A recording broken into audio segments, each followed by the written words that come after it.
Wow, you finished that coffee fast. I know. I don't. There's a little bit left. Hold on. There we go. Hey guys, what's up? I'm Sarah. I'm Jordan. And welcome to Coffee, Wine, and True Crime, our new podcast. So exciting. So exciting, yeah. So we should probably start with a little bit about ourselves. Yeah. So I was going to say first, it's 1:15 in the afternoon, so we're drinking Starbucks. Yes. I'm not a big wine drinker in the afternoon. I have nothing against day drinking. I've done a lot of it in college, but I've never had wine in the afternoon, so, like, I'm not against it, but I just wasn't feeling it today. It's, yeah, I'm just trying to keep myself sane for the majority of the day, and then later there'll probably be some wine, but as of right now, still some daylight going on, and the coffee is where it's at for me. Yeah, I mean, I do have this wine bottle for us to open, because it's called CeraVe, and it has my name in it, and it's perfect. Sarah without an H. And it's a $5 bottle of Moscato, so it's, like, exactly what I love. That's on brand. And it has my name in it. Perfect. And I was like, this wine was made for me. Absolutely. Yeah. So, I guess we should introduce ourselves a little more. Yeah. And who we are.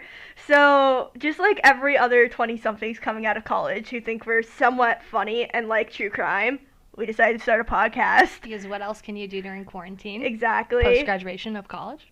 So, yeah, we just both just finished college. Jordan actually has a job. Yes, I am 22. Don't know if Sarah mentioned that. We're 20-something, so yeah, we're both 22. And I work with horses for a living, so all the horse girl jokes growing up, all the memes, that's me, except in an adult form, and now I get paid for it, so that's kind of cool. I graduated with a poli-sci degree from Nebraska. I'm currently unemployed living in the DC area, so if you know someone who needs a job, who needs to hire someone with a poli-sci degree, DM. I should also mention I have a pre-law degree. My mom loves to joke about how she paid for me to get a pre-law degree just to ride horses. So yeah, that's my academic history. So I guess the way this podcast works is we both have a case. We're gonna do all 50 states. Yes. Before we do anything else. Mm-hmm. So my case this week's from Virginia, where we live. And where's your case from? Mississippi. Mississippi. Good old South. Oh, yes. Do you want to start first? Yeah, I can start. So my case this week is killer Melvin David Rees, a.k.a. the Sex Beast. No. That's not right. That's real. No, yeah, I'm not fucking with you. I did not know. No, about I'm not this. fucking with you. Virginia, honestly, when we get through all 50 and just start doing random cases, there's a few from Virginia I want to take on because there are some really weird ones. Mm-hmm. One of them also happened in Florida, like it happened in both states, but he's convicted in Florida. So okay. I might take that one on unless you call Florida first. Oh, I don't mind. Yeah, the only Virginia cases I can think of off the top of my head are like the DC snipers were they were in prison in Richmond area of Virginia, Yeah. and that's basically all I know off the top of my head, other than like just typical stuff that you hear about on the news that isn't super insane. Well, then I'm about to take you on a ride. With the Sex Beast. With the Sex Beast. Alright, so Melvin David Ross, a.k.a. the Sex Beast, was convicted on 5 counts of murder. His 2 crimes took place on January 26th, 1957, so just a tad before our time, and January 11th, 1959. He murdered Margaret Harold on the January 26th murder, and the Jackson family. The husband, Carol, the wife, Mildred, and their 2 young daughters, Janet and Susan, on January 11th. Just some background on the Sex Beast. He was... Oh my god. He was born in 1928, and in the early 50s, I couldn't find anything about before college, so we'll just assume. I knew he grew up in the DMV area, so DMV, not not the place where you go stand in line for 5,000 hours to get your license. DC, Maryland, Yeah. Virginia abbreviation. Yes. That metropolitan region. So not like southern Virginia. That's a whole different piece of state. Yeah. We live in the DMV bubble right outside DC, so it's pretty. So that's where he lived. He grew up in Maryland, outside of DC. In the early 1950s, he went to the University of Maryland at College Park. Where he dropped out eventually to pursue a music career. He said to be a talented musician, he played the saxophone, piano, and clarinet. He played jazz all around the DC area at clubs, and so he was pretty well known, pretty well liked, just kind of a normal guy from all aspects of what I could find. And so let's get to his crimes. So the first crime was in 1955, when I assume he was still up at University of Maryland. This case, he was charged but never convicted. So he was arrested on charges of assault after he tried to put a 36-year-old woman into his car. She escaped but didn't press charges, as the charges were eventually dropped. And Rees's friends said they were dismissive of this until he got convicted of murder. So I don't know what to make of this, that his friends were like, oh, like, it's probably just an accident, he said versus she said kind of thing. No one got charged. When one of the broskies just casually tries to swipe a girl into his car, and you're just like, oh, well, another Saturday with Jimmy, I guess. Yeah, like, that's I don't know the logic there. Yeah, so that's exactly how I saw it. So now we're in 1957 with his first murder, Margaret Harold. So at the time, he was a salesman up in Annapolis. So on June 26, 1957, Margaret Harold and her U.S. Army Sergeant boyfriend were driving on a dark, kind of off-road near Annapolis, Maryland. So Rees, who was driving his green Chrysler, basically forced them off the road. When he got out of his car, Harold and her boyfriend rolled down the window and Rees pulled out a gun. He demanded money and cigarettes, which I don't know what to make of this, like, just go to a gas station. Going for the gold there, really. Yeah, very 1950s of him. But they didn't give it to him. So Rees, like the little bitch he is, was mad, and he shot Margaret point blank in the face. Of course. Now, the best part, which made me really mad, because this guy's literally in the army. The army sergeant ran the fuck away. She gets shot. Yeah, she gets shot point blank, and he's like, I'm piecing the fuck out. Like, he, like, fight or flight, he was gone. Flight, yeah. Yeah. That's crazy. And I was like, wow, what a little bitch. Yeah. Yeah. But Wow. maybe the army trained him for this, right? Because he ran to a farmhouse and called the police. Okay. So, Run away scared. Okay. yeah, ran away like a little bitch, but did the right thing and called the cops. Oh my lord. So, the cops came to the scene to find Margaret dead, totally naked and sexually assaulted. So the police are like, hey, we need to search the area. And so when they were searching, they came across this abandoned cinder block house, like building, with a broken basement window. So they went into the basement, and they found violent porn images, autopsy photos of female corpse. Like, what? Ew. Ew. And a yearbook photo of University of Maryland 1955 graduate Wanda Tipton. So you kind of see the connection there. Yes, there's a connection. So they were at University of Maryland at the same time. So the cops were like, this is weird, takes it all up, collects evidence. So the Margaret's boyfriend gave a description of Rees. Tall, dark-haired man. So everyone I've seen in the DC area in my whole entire life. Is a tall, dark-haired man. Yes. So basically, he described Every white guy in the general region? Yes. I was like, wow, I can walk down the street in DC and see 20 of these kind of... No descriptive characteristics Nope. to pin someone out of a group. they're like, if I was looking for this man, I can also take up 5,000 other men within the general area that all look the same. So they contact Wanda, ask if she knows anyone that's tall and dark-haired. She said no. Like, of course. You sure? You sure about that?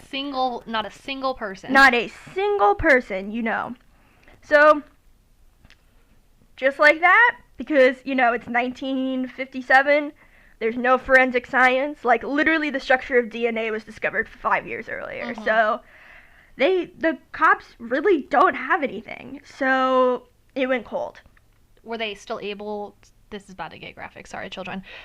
Were they still able to collect evidence, physical evidence from the sexual assault and store that for future DNA purposes? Do you know? From what I read, no, but because I don't think they were thinking that far ahead at the time. That didn't really start till the 80s, 70s, I think, where they were like, oh, soon this will be a thing.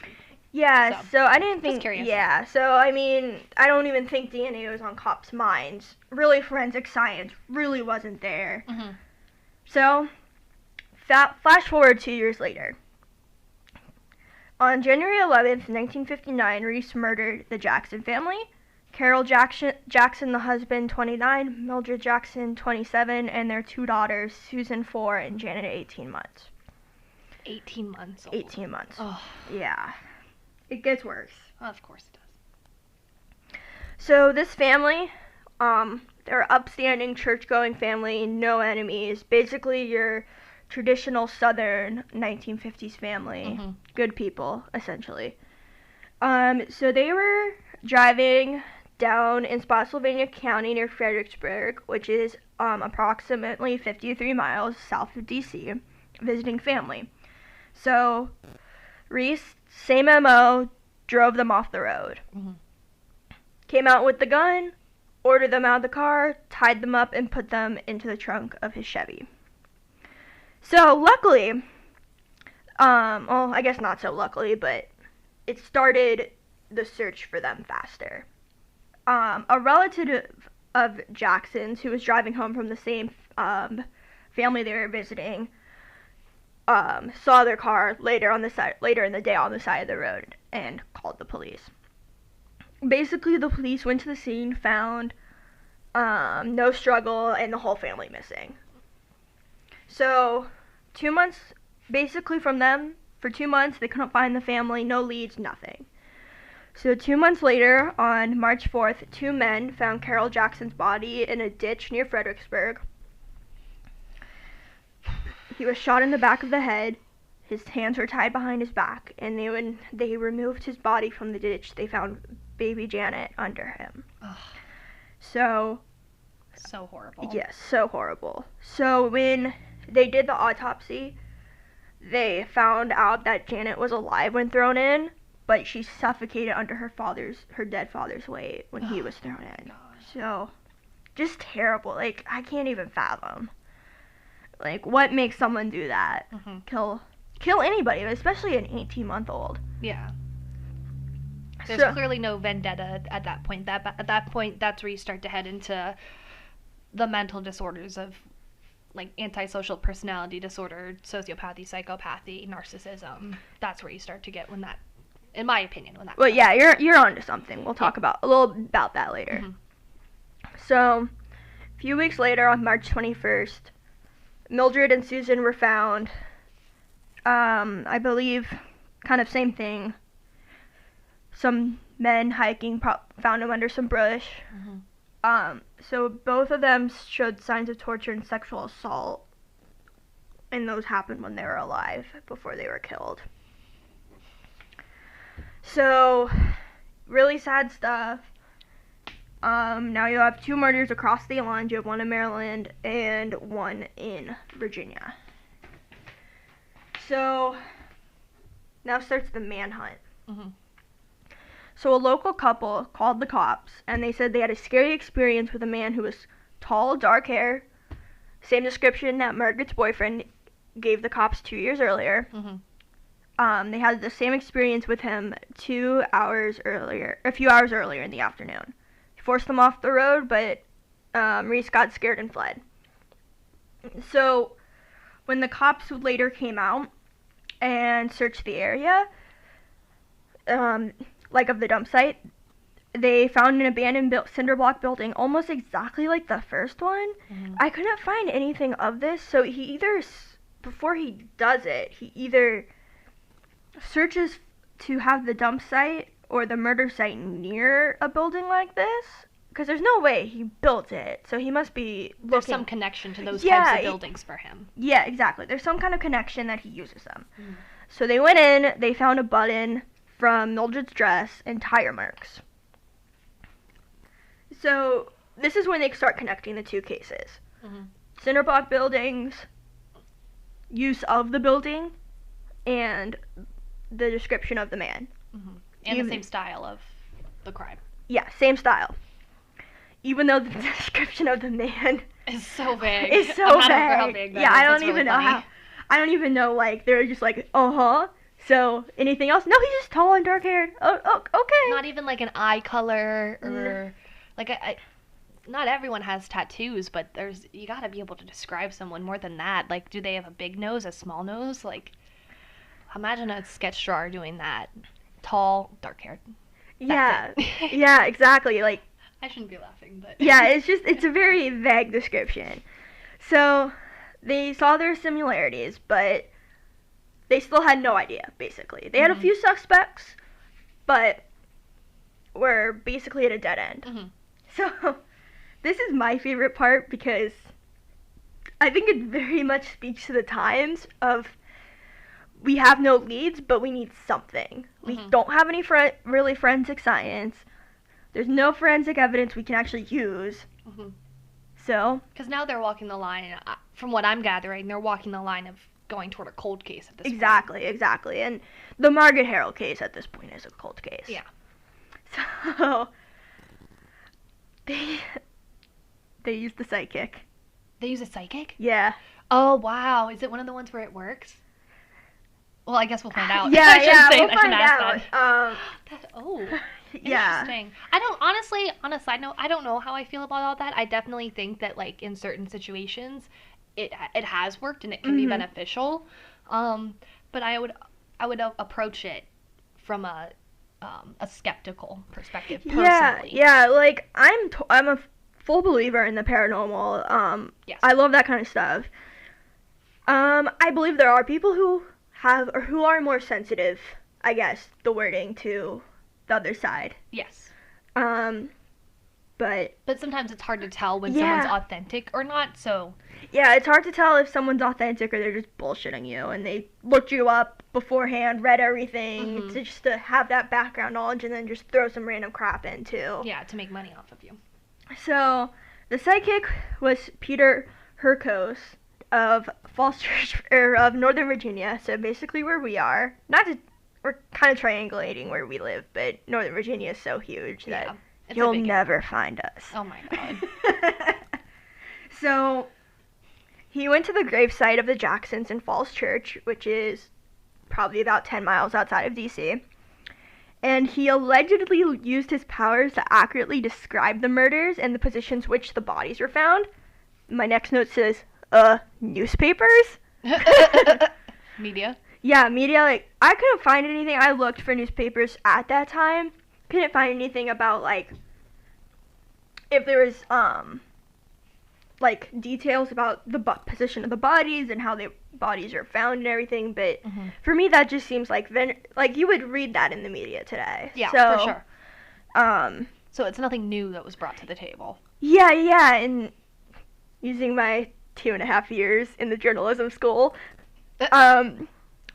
I think the media, I think at that time had a lot more access and could use their kind of stuff a little more, so it wouldn't surprise me if they had more access and actually published that information.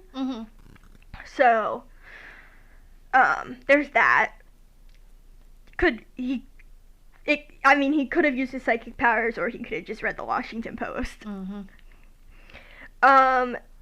Then he visited Margaret's gravesite and said it was the same killer, which the cops already knew.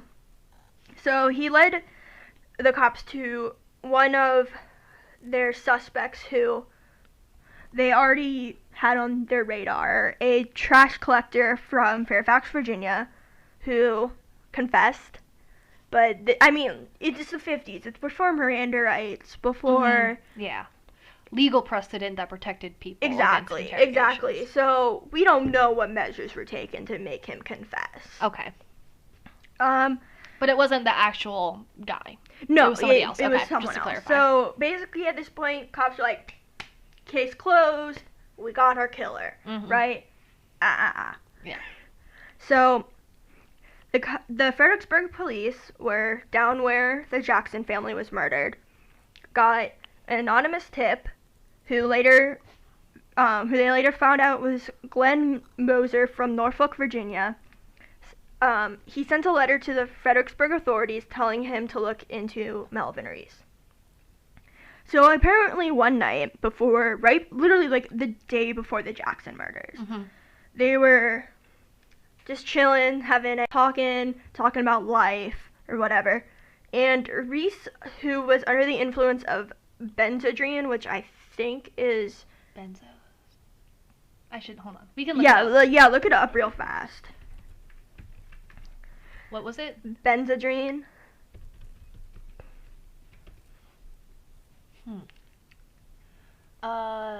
Referred to as Benny's, is a brand name of the first pharmaceutical drug that contained amphetamine. Okay, so it sounds like a Percocet. Yeah. Okay, so it's like a really heavy dosage of Pictures of it look like it makes it look like a protein thing. You see that? Huh. They look like the outside. If you Google it, the images are like the outside of like a protein powder container. Yeah, it looks like something you'd buy at GNC. Yeah, marketed for sports people. So I don't know. I don't know about that. Yeah. So it basically sounds like a really heavy painkiller that people probably took recreationally back in the day. Yeah. Yeah, it says these individuals only feel the opioid high, and that high is extremely addictive. Perfect. So he was under the influence of drugs. Bad drugs. Bad drugs. Don't do drugs, kids. Not that drugs are good, but that's on the worst end of drugs. There's a line. If you had to scale it. So he was under the influence of benzodrine, and he told Moser that murder was a part of the human experience, and he wanted to kill. Oh. Yeah, so, okay.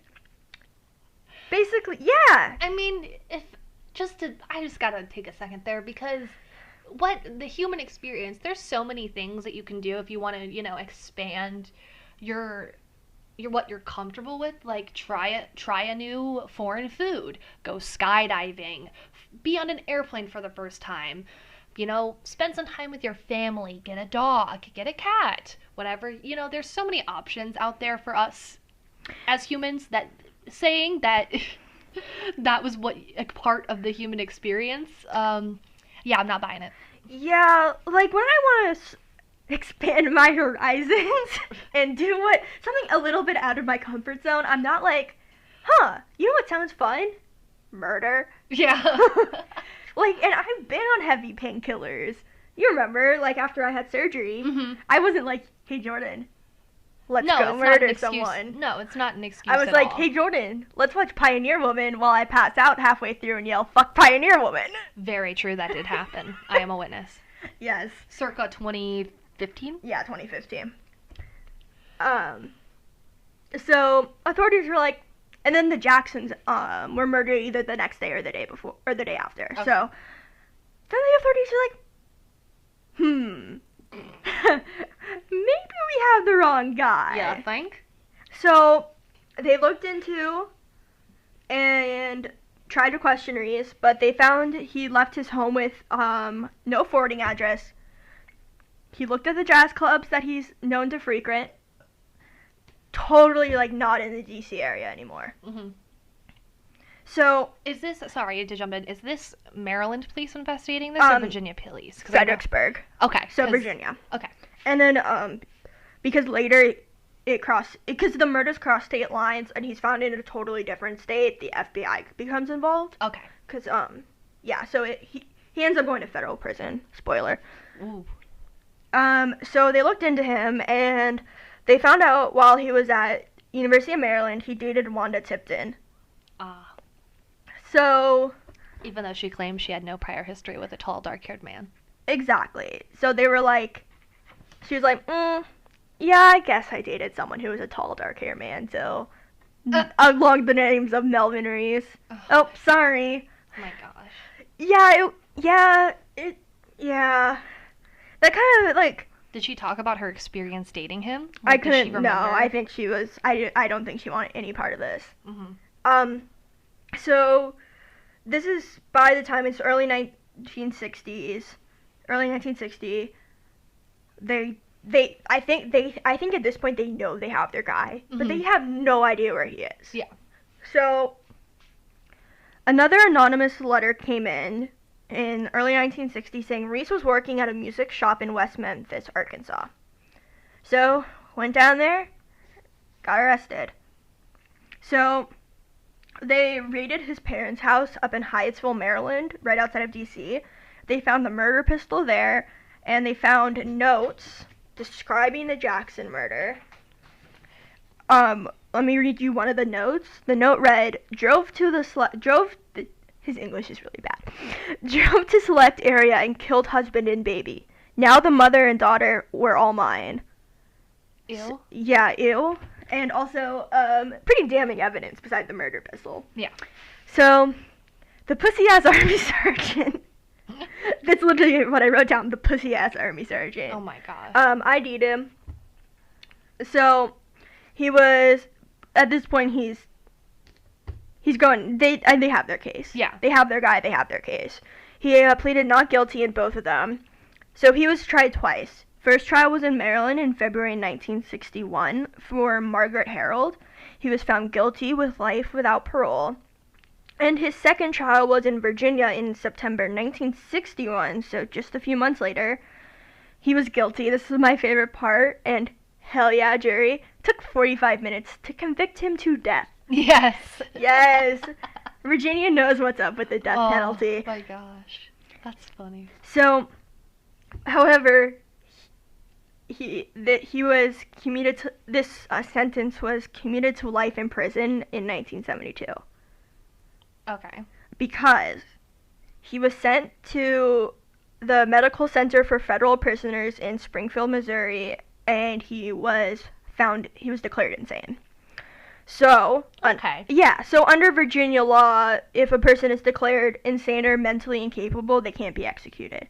Which makes sense. Yeah, in a generic situation, that's justified and makes sense. I just wonder with somebody like this who very clearly knew what they were doing and understood the consequences of their actions per the evidence found with his notes, I'm just wondering if he was maybe trying to play up his mental struggles in order to not face the death penalty. Yeah, I mean, he was at a medical center for a few weeks, and it wasn't like just a psychiatrist saw him for an hour, declared him insane. Oh, okay. So he was there for a while, so, So he definitely has something going on. Yeah, up in the exactly. brain. I read one place he was found to be schizophrenic. Okay. So there was something. In addition with the drugs, that probably doesn't help whatever mental condition he might have been suffering from as well.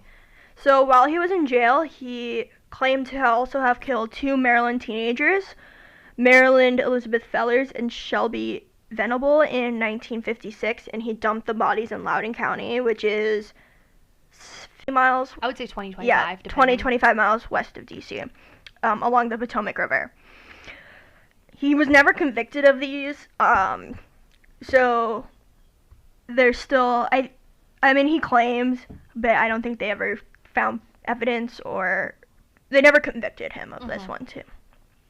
So, pretty quiet in prison. He died from heart failure in 1995 in prison in Missouri, in a federal prison in Missouri, and is buried in an unmarked grave somewhere in Missouri. Well deserved. Yep. The end. So, I just want to thank my sources, Murderpedia, my new favorite website, Wikipedia, a classic, History.com, and Fredericksburg.com. Wonderful. Yeah, so that's Melvin Rees, a.k.a. the sex beast. Wonderful. Now we're going to head on south to Mississippi. Now I can take a break and drink my coffee. Yes, I already finished mine, so I'm just on the edge of my seat. So I do want to say before I start this one, this is not a happy case. None of them really are, but this one is still very prevalent currently. And there's no justice, unfortunately, in this case. So I'm hoping that by spreading the word, we can get more people's attention on it. So what you're telling me is there's really no clear ending? No, it's still ongoing. So I hate a case. But you're gonna get so emotionally involved that it's gonna wreck you. Okay. So before I start, I do want to say I got all my information. I heard about this case from YouTubers Kendall Ray and Danielle Holland. They are both big I love Kendall Ray. They're both big true crime YouTubers. Kendall did an entire documentary on this case, a little documentary series on this case. So big credit to them, not taking any of their credit. They're amazing. But I just wanted to talk about it myself too, because there's some parts that I think are super interesting. So, to begin, we are going to talk about the case of Mr. Christian Shane Andreacchio from Meriden, Mississippi. He was born on November 4th, 1992, to two very loving parents. And this was and I know a lot of people say this about these cases, but this was honestly a really great kid. I say kid, but he was around our age, so in his 20s. Mississippi, there's a lot of water there, so he was really into boats and boating, so he worked on a tugboat, actually, and he loved it. That was his dream. Wait. I've heard this story. You know this case? Yeah. So I used to, I worked when I was a student worker, I was allowed to have I worked 9 hours a day, 3 times a week. So I was allowed to have a headphone in. So I'd have one AirPod in, and I listened to, I think it was Culpable podcast. Culpable, yeah. Yes, I listened to that in one day at work. Yeah. So yeah. The Culpable podcast, that Sarah just mentioned, is a podcast that was created specifically about this case. So if you do find it interesting and want to learn more, then that podcast, as well as the other videos that I mentioned, will be your thing. All right, I'll try not to butt in too much. Yes. So Christian Andreacchio, amazing kid, loved boating, just was honestly a great person who had a very great life and a wonderful world ahead of him. And he was in the area of Mississippi the same area of Meriden, Mississippi his whole life. And he had a girlfriend out of high school for a very long time. I can't find her name.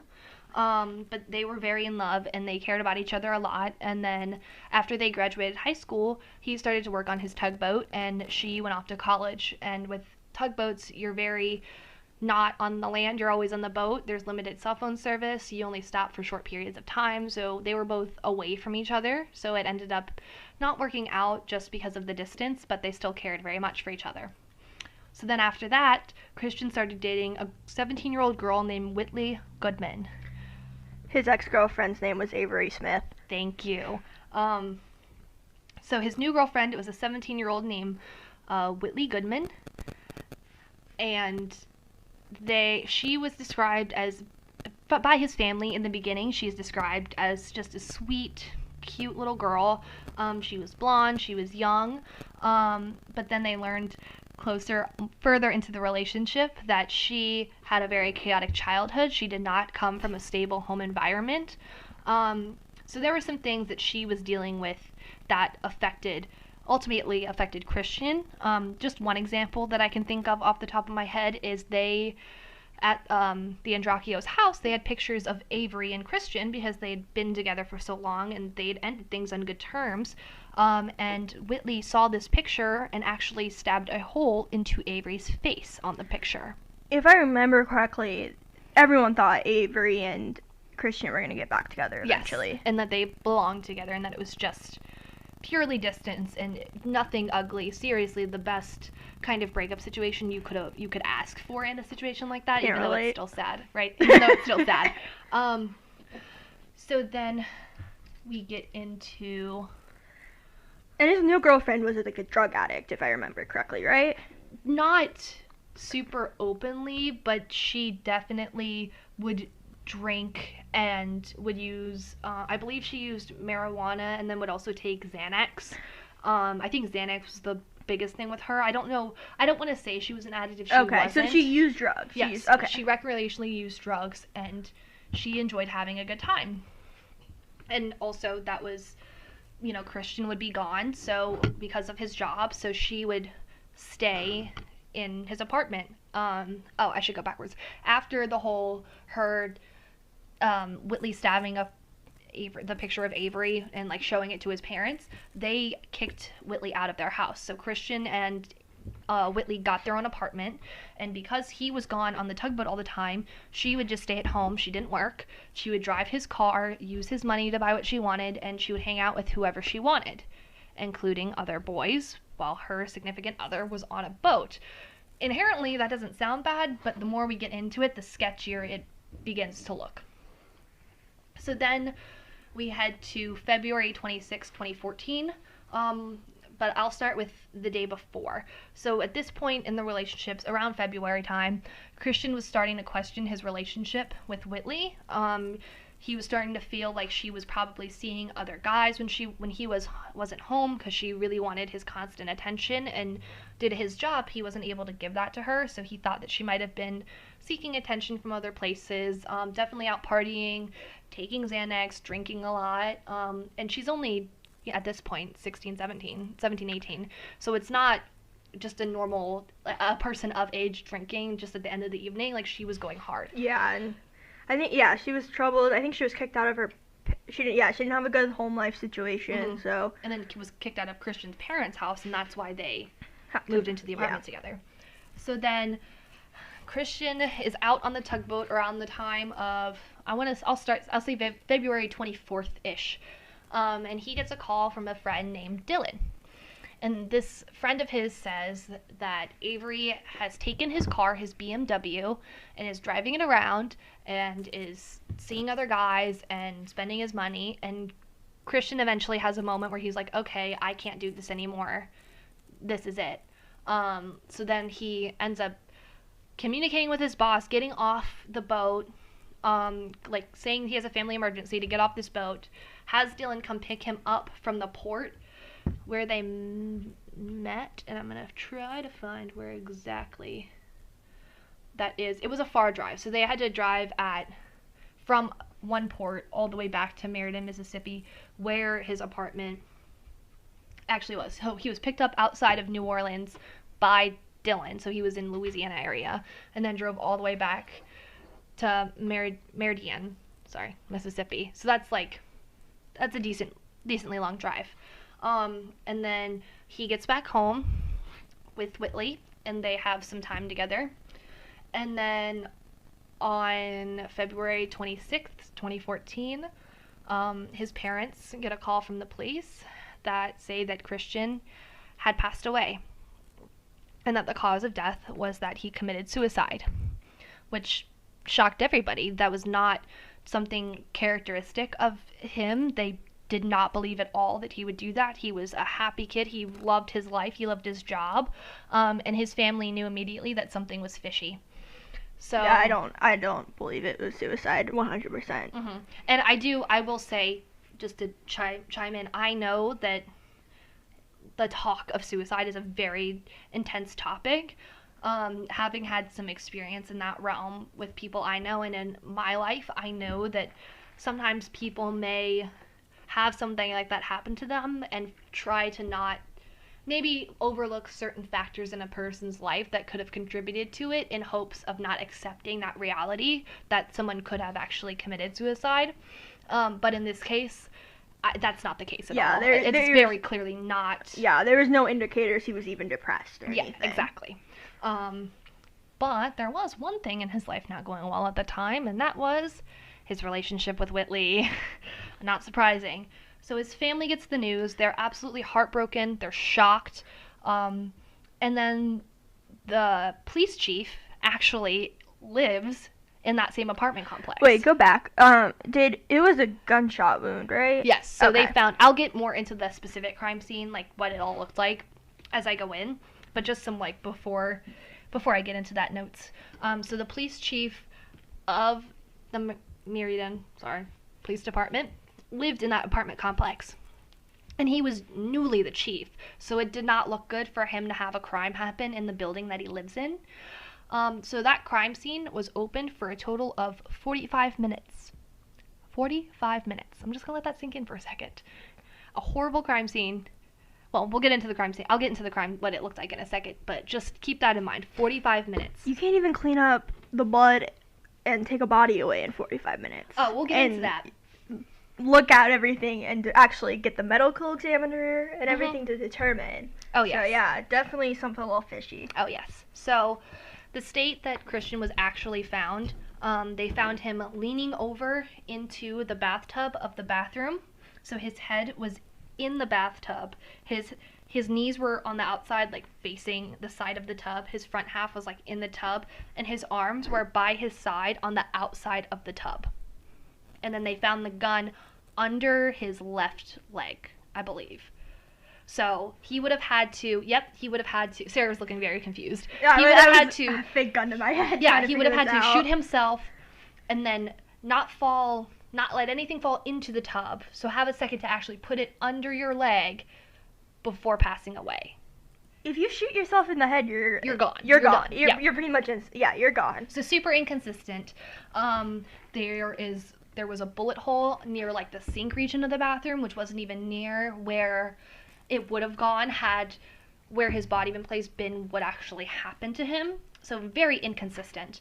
And then in addition to that, there were only 45 minutes because the chief wanted to shut it down and say this is a suicide. That's it. We're moving on. No criminal charges, and that's it. Because it didn't look good for him. So they just kind of pushed everything aside and said, oh no, this is a suicide. We're just going to hush it up. And then another very, very upsetting point on this is that Christian's brother and parents had to go back and clean up that crime scene. They did not do that themselves. They had to go back and clean it up themselves. And then in the process of that, they found a old shirt stuffed behind the toilet. And then they noticed that I believe there was a bullet hole or a casing somewhere near the tub that, again, wasn't consistent with where the gun would have been. Yeah, because if you shoot yourself in the head, you're not missing. No, exactly. So then, of course, as the family starts to raise more tension and be aggressive with the police about this, they eventually do bring in Dylan and Whitley to interview. Dylan lived. I thought they had a roommate. Maybe he did live with them. Or he was there. He was there at the time. He was there. He was definitely, because he picked up Christian in Yeah. New Orleans, so he had spent the day with them. He had spent the 25th with them into the 26th, where eventually then the police were called out. So, sorry. So then Dylan claims that that Christian wanted him to take his card and withdraw all the money from his bank account. That he wanted him to do this for him instead of doing it himself, and that he wanted to get Chick-fil-A. So he went out. They have security camera footage of him trying to withdraw money from Christian's bank account, it not working because he's not Christian, or maybe some other reason, and then comes back. And supposedly what happened is, what their story is that Whitley and Christian were at home alone. Dylan left to go do this. Whitley took a Xanax, fell asleep, and was passed out. Dylan came back from this. Whitley was still asleep. He tried to wake her up, and he says, "Where's Christian? Where's Christian?" She's barely coming to because she's passed out on Xanax, and she's like, "I don't know." Then he goes and sees the bathroom door closed and the light on, so he's like, "Oh, maybe Christian's just in there." Waits a little bit, doesn't hear or see anything else, and then is like, "Okay, something's weird." Goes back upstairs, and then unfortunately supposedly finds Christian, then goes and wakes up Whitley, and they end up calling 911 together. That's the story they're telling. A gunshot is very, very loud. Yes. And I mean, like, I've been on Xanax because I got an MRI, and I'm super claustrophobic. So they've put me on Xanax before. Mm-hmm. I mean, like, prescription Yeah, Xanax. And I fell asleep standing up in an elevator, but Yeah. true story. I was dog sitting, and they live on like the 12th floor of an apartment. I just fell asleep standing up in an elevator. But, I mean, I think if you're just even that drugged up on Xanax, a gun going off will wake you up. Yeah. So I don't believe that. Yeah, so for her to not hear anything, and for Dylan to supposedly not be there, is just super suspicious. And then there was also blood splatter found in the bathroom. That was not consistent with how his body was found. So, very exciting. Not at all. So then, at this point, there's no arrest that's been made. There's no conviction.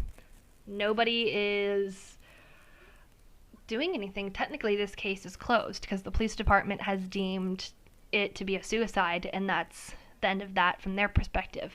However, there has been so many people and so many associations really trying to push for this case. The Andreacchio family is pushing so hard for there to be, they fought for a new district attorney to help bring their case to light. Unfortunately, that didn't work out in their favor. But they're contacting as many people as possible. They've contacted People Magazine that I'm looking at here, Crime Watch Daily, big YouTubers like Kendall Ray. They're dragging as much media attention to this case as possible because there needs to be something looked at because there's something going on here that's not right. And I watched the True Crime Daily kind of documentary series they had. It's like 8 little episodes on YouTube, so you can look it up if you want to. And they go and they interview Dylan, and they try to interview Whitley, and Dylan does not have anything to say to them. He threatens to take out a gun if they stay on his property. He has a new girlfriend that they don't want anything to do with it. No one's able to get in contact with Whitley. She's not talking to anybody. So at this point, what the family is just trying to do is get attention on this to get this case solved, because it's very clear based on everything that I've talked about, which is a very, very brief overview. There's so many more details to this case. But just with the time we have, that was kind of what I could get out. Yeah. So is the state of Mississippi their investigative, the Mississippi Mississippi Bureau of Investigations even going in to overstep Meriden police, or is the state this isn't high profile enough for them to step in? Because I know the state level, that's to help. Mm-hmm. So the police department itself has not been helpful, but the city council of Meridian, they are requesting to get the Department of Justice involved. Okay, so and again, this case happened in 2014, and now we're in 2020. And obviously, with the state of the world, there is not a lot going on with any cases or any of the court systems right now, just because of where the state of the world is. So I know that there most likely will not be major progressions in this case for a while. But it's still something that I think needs to be talked about, and that's super, super important.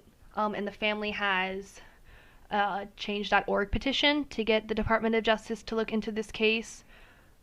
And then we'll throw that up on our social media. Yeah, all of my info, all of the stuff I'm getting, will be thrown on our social media, just because there's so much evidence in this case that has been suppressed, ignored, hidden. Just a lot of stuff that shouldn't be happening, and none of this should have happened, of course. Like with most true crime cases, none of it should have ever happened. But this is just one that's still people are still hurting from it, and it's still being affected. The family's still being affected by this. They don't have justice. The people who are most likely responsible, allegedly, are still out there. So yeah, I just wanted to spread the word on this case as much as possible, and tell you guys about it, because it's just this case tears me apart. It's so clear that there's something wrong.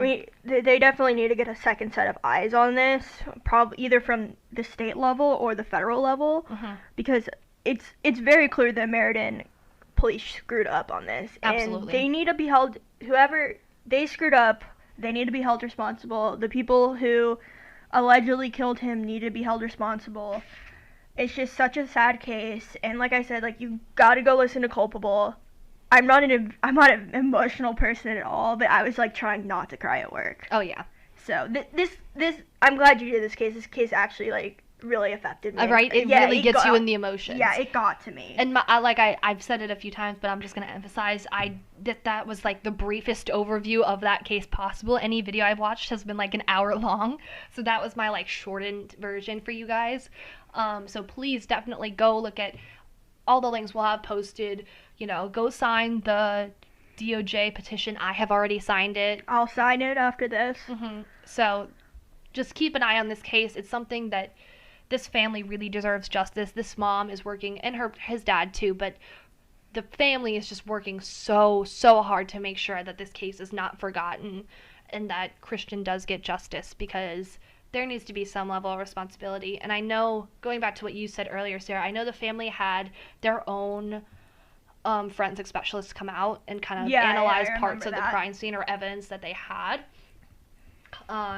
But I definitely agree that there's going to have to be some type of federal intervention to hold certain parties responsible for this, because there were some big mess ups. Even if they come in and deem it a suicide, which is I think is very unlikely, just another set of people looking at this and another set of eyes on it, I think could really help the family get closure. And if they do deem it a murder, to help hold those allegedly responsible. Which, I have my own opinions about who was responsible and who did it, if it was a murder, but... Oh, yeah, no, I think it's pretty obvious if it was a murder who did it. Yeah, you're being more generous about it than I would be. Yeah, everything's alleged, but to me it's very clear that some type of foul play occurred here. This was not a suicide. This was most likely, theories, not facts, a crime where somebody did something very wrong.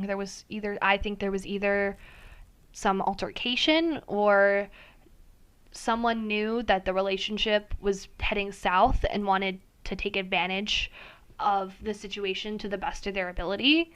And now there's no justice. There's just a family suffering, and it breaks my heart. So I wanted to talk about it together. Yeah, let's help this family out, get some closure. Do what we can. So that was... I know, right? I told you there was no happy ending to this one. That one's pretty heavy. Like we said, we'll put everything up on our social media. Our Twitter is at CWAT Podcast, and we're also on Instagram at Coffee, Wine, and True Crime Podcast. So, yeah, so what do you have coming up this week? Since we're going to try to get this up hopefully by Tuesday, and then we'll try to get everything up each Tuesday as we go along, as much as we can. Of course, our schedules will change. Yeah. So we're just going to do our best to get an episode out a week. So what do you have on the agenda for this week? I start full-time working like an adult. Very excited. Yeah, I think we're gonna have a little family graduation thing for me on Saturday.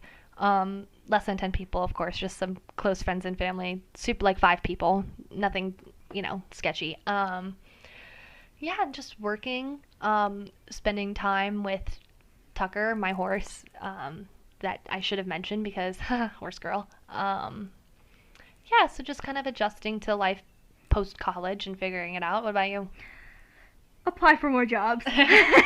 Tuesdays are gotcha day for our dogs. So on Tuesday we've officially had our pups for a year. That's crazy. I know. It does not feel like a year. It doesn't. I don't know if it's because I've been away at college for most of the time we've had them or what, but yeah, we adopted one of our dogs at 5 months, and now she's a year and 5 months, and she's about 15 pounds heavier. And yeah.